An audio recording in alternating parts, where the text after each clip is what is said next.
पिता, पुत्र और पवित्र आत्मा के नाम में आमीन।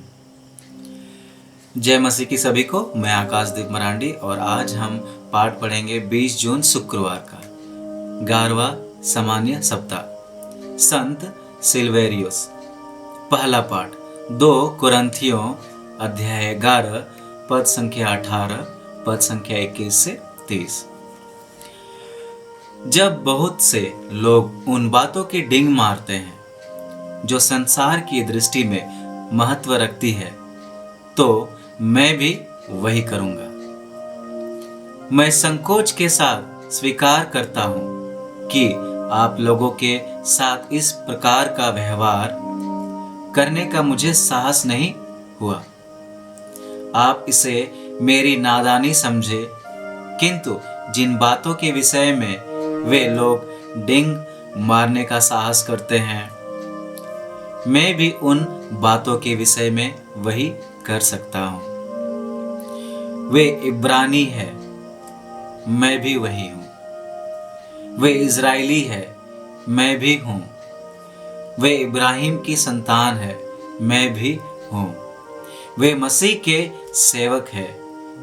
मैं नादानी के झोंक में कहता हूं कि मैं इसमें उनसे बढ़कर हूं।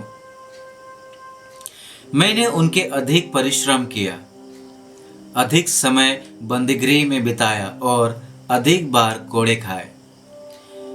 मैं बारंबार प्राण संकट में पड़ा।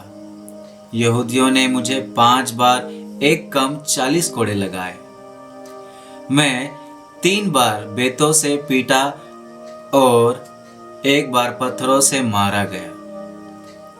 3 बार ऐसा हुआ कि जिस नाव पर मैं यात्रा कर रहा था वो टूट गई और 1 बार वो पूरे 24 घंटे खुले समुद्र पर इधर उधर बहती रही। मैं बारंबार यात्रा करता रहा। मुझे नदियों के खतरे का सामना करना पड़ा, डाकुओं के खतरे, यहूदियों के खतरे, गैर यहूदियों के खतरे, नगरों के खतरे, निर्जन स्थानों के खतरे, समुद्र के खतरे और कपटी भाइयों के खतरे का। मैंने कठोर परिश्रम किया और बहुत सी रातें जागते हुए बिताई। मुझे अक्सर भोजन नहीं मिला। भूख, प्यास, ठंड और कपड़ों के अभाव, ये सब मैं सहता रहा और उन बातों के अतिरिक्त सब कलीसियाओं के विषय में मेरी चिंता हर समय बनी रहती थी। जब कोई दुर्बल है तो क्या मैं उसकी दुर्बलता से प्रभावित नहीं? जब किसी का पतन होता है तो क्या मैं इसका तीखा अनुभव नहीं करता? यदि किसी बात पर गर्व करना है तो मैं अपनी दुर्बलताओं पर गर्व करूंगा। सुसमाचार। मत्ती अध्याय 6 पद संख्या 19 से 23।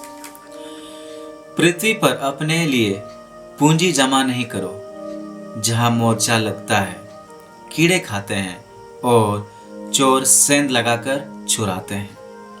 स्वर्ग में अपने लिए पूंजी जमा करो, जहां ना तो मोर्चा लगता है, ना कीड़े खाते हैं और ना चोर सेंध लगाकर चुराते हैं। क्योंकि जहां तुम्हारी पूंजी है, वही तुम्हारा हृदय भी होगा। आंख शरीर का दीपक है। यदि तुम्हारी आंख अच्छी है तो तुम्हारा सारा शरीर प्रकाशमान होगा, किंतु यदि तुम्हारी आंख बीमार है तो तुम्हारा सारा शरीर अंधकारमय होगा। इसलिए जो ज्योति तुम में है, यदि वही अंधकार है, तो यह कितना घोर अंधकार होगा। चिंतन। संत पौलुस ऐसे अनुभवों पर घमंड करते हैं जिनके बारे में लोग दबी आवाजों में बात करते हैं। वे अपनी मार, कारावास, पत्थरबाजी और अन्य प्रताड़नाओं के बारे में बतलाते हैं, जिन्हें शायद ही कोई ईश्वर का वरदान समझे। पर संत पौलुस इन पर इसलिए घमंड करते हैं क्योंकि ये सब उन्हें क्रिस्त की सेवा के बदौलत प्राप्त हुआ है। यीशु क्रिस्त के सुसमाचार प्रचार के क्रम में उन्होंने इसे पाया और इसलिए उनकी एकमात्र अमानत प्रभु यीशु है।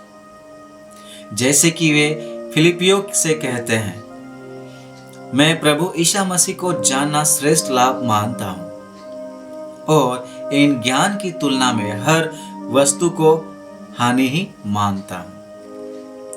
उन्हीं के लिए मैंने सब कुछ छोड़ दिया है और उसे कूड़ा समझता हूं।